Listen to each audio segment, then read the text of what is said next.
Setiap kali kita berada di ujung dari akhir tahun Hijriyah, maka kita diingatkan dengan perjuangan, pengorbanan, kegigihan, ketabahan, kesabaran, ketegaran dari seorang manusia pilihan, Rasul tauladan, Nabi idaman dari setiap umat Nabi Muhammad sallallahu alaihi wasallam.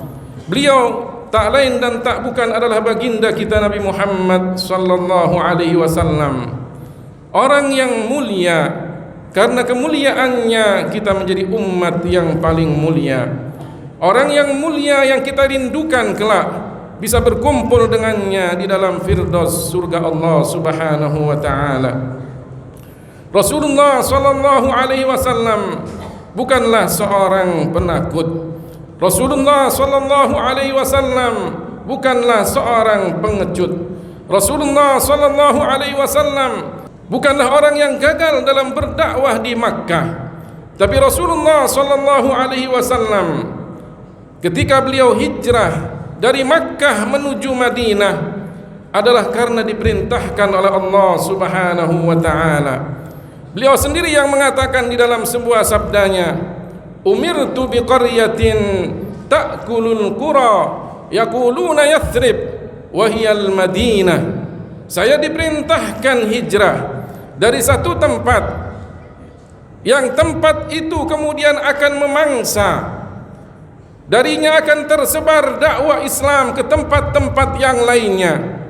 Tempat itu mereka mengatakan Yathrib. Tempat itu adalah Al-Madinah, yang kemudian sekarang disebut dengan Al-Madinah Al-Munawwarah, Madinah yang bercahaya, karena cahayanya kemudian tersebar dakwah Islam ke seluruh penjuru dunia.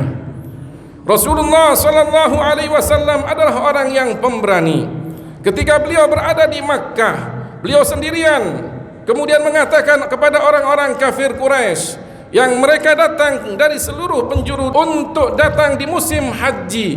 Rasulullah sallallahu alaihi wasallam mengatakan kepada mereka, qulu la ilaha illallah tuflihu. Katakan la ilaha illallah, kalian akan beruntung. Bahkan ketika mulai nampak dakwah Rasulullah sallallahu alaihi wasallam, orang-orang kafir Quraisy datang kepada paman Rasulullah yaitu Abu Talib.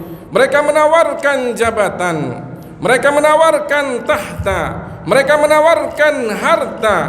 Jika ingin keponakanmu itu menjadi orang yang paling mulia di antara kami, maka kami akan menjadikan dia sebagai orang yang paling tinggi jabatannya.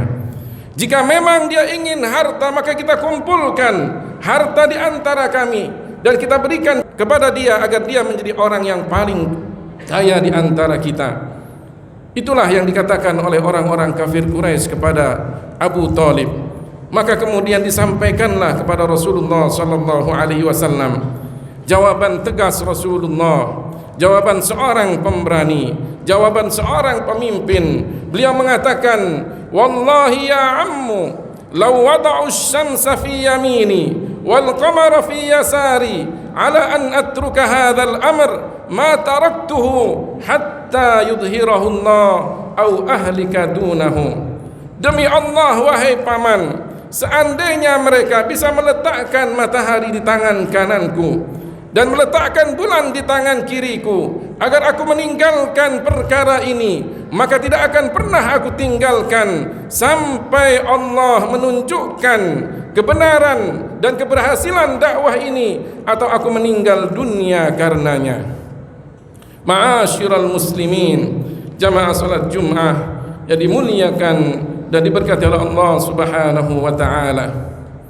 Rasulullah sallallahu alaihi wasallam hijrah dari Makkah menuju Madinah penuh dengan pengorbanan, tapi Allah Subhanahu wa taala menolong rasulnya. Illa tansuruhu faqad nasarahu Allah id akhrajahu alladhina kafaru thaniya itsnain id huma fil ghar id yaqulu li sahibihi la tahzan innallaha ma'ana. Jika kalian tidak menolong Rasulullah sallallahu alaihi wasallam, maka niscaya Allah taala yang menolongnya ketika beliau dikeluarkan oleh orang-orang kafir Quraisy. Salah satu di antara keduanya adalah Rasulullah sallallahu alaihi wasallam. Ketika keduanya berada di Gua Thaur, ketika Rasulullah mengatakan kepada sahabatnya yaitu Abu Bakar, "La tahzan, janganlah engkau bersedih. Innallaha ma'ana, sesungguhnya Allah akan menolong kita. Innallaha ma'ana, bukan berarti Allah berada di dalam Gua Thaur bersama Rasulullah dan Abu Bakar, karena Allah tidak bertempat dan tidak berarah. Innallaha ma'ana." Para ulama tafsir mengatakan bahwa Allah akan menolong Rasulullah dan sahabatnya yaitu Abu Bakar. Pertolongan Allah mulai sejak Rasulullah sallallahu alaihi wasallam berada di rumahnya ketika beliau baru keluar, yang ketika itu dikepung oleh orang-orang kafir Quraisy. Mereka berkumpul ingin membunuh Rasulullah sallallahu alaihi wasallam. Tapi ketika Rasulullah sallallahu alaihi wasallam keluar, tidak ada seorang pun yang mengetahui keluarnya Rasulullah sallallahu alaihi wasallam. Pertolongan Allah juga Allah berikan ketika Rasulullah berada di Gua Thaur. Ketika Rasulullah dan sahabatnya Abu Bakar berada di Gua Thaur, maka kemudian orang-orang kafir Quraisy pun juga mencari Rasulullah. Bahkan Abu Bakar mengatakan, seandainya mereka melihat ke arah kakinya, mereka melihat ke arah bawah, maka niscaya mereka akan melihat Rasulullah dan Abu Bakar yang berada di Gua Thaur. Maka Rasulullah sallallahu alaihi wasallam menenangkan hati Abu Bakar. Beliau mengatakan, "Ma dhannuka bitsnaini Allahu thalithuhuma?" Apa yang kamu kira jika kemudian kita berdua ini akan terus ditolong oleh Allah Subhanahu wa taala? Pertolongan Allah Subhanahu wa taala juga diberikan kepada Rasulullah ketika beliau berangkat dari Makkah, meninggalkan Makkah menuju Madinah. Maka ada seorang penunggang kuda yang hebat, penunggang kuda yang handal, yang bernama Suraqah bin Malik bin Thu'sam Al-Mudliji. Dia kemudian membuntuti Rasulullah, mengejar Rasulullah, bahkan hampir mendekat kepada Rasulullah sallallahu alaihi wasallam. Tapi kemudian setelah mendekat dengan Rasulullah, kudanya pun juga terjerembab dan dia pun terpelanting minta tolong kepada Rasulullah sallallahu alaihi wasallam. Akhirnya kemudian Rasulullah sampailah di Madinah. Dari Madinah terpancar dakwah Islam. Dari Madinah terpancar cahaya Islam. Dari Madinahlah kemudian berbondong-bondong umat manusia masuk Islam bersama Rasulullah sallallahu alaihi wasallam. Ma'asyiral muslimin, jamaah salat Jumat yang dimuliakan dan diberkati oleh Allah Subhanahu wa taala. Dari peristiwa hijrahnya Rasulullah sallallahu alaihi wasallam, kita bisa mengambil hikmah bahwa kehidupan ini penuh dengan perjuangan, kehidupan ini penuh dengan pengorbanan. Maka orang yang sabar, orang yang tegar adalah orang yang mendapatkan kemenangan. Man sabara dhafira, orang yang sabar dialah yang akan mendapatkan kemenangan. Sebagaimana Rasulullah sallallahu alaihi wasallam sabar, tegar dalam menghadapi ujian dan cobaan dari Allah Subhanahu wa taala dalam berdakwah. Dan pada akhirnya Rasulullah mendapatkan keberhasilan dakwahnya. Tidak ada orang yang lebih berhasil dalam berdakwah daripada Rasulullah sallallahu alaihi wasallam. Tidak ada orang yang lebih berhasil dalam mengislamkan orang dari masa jahiliyah, dari ketidaktahuan tentang Islam, lebih dari keberhasilan Rasulullah sallallahu alaihi wasallam.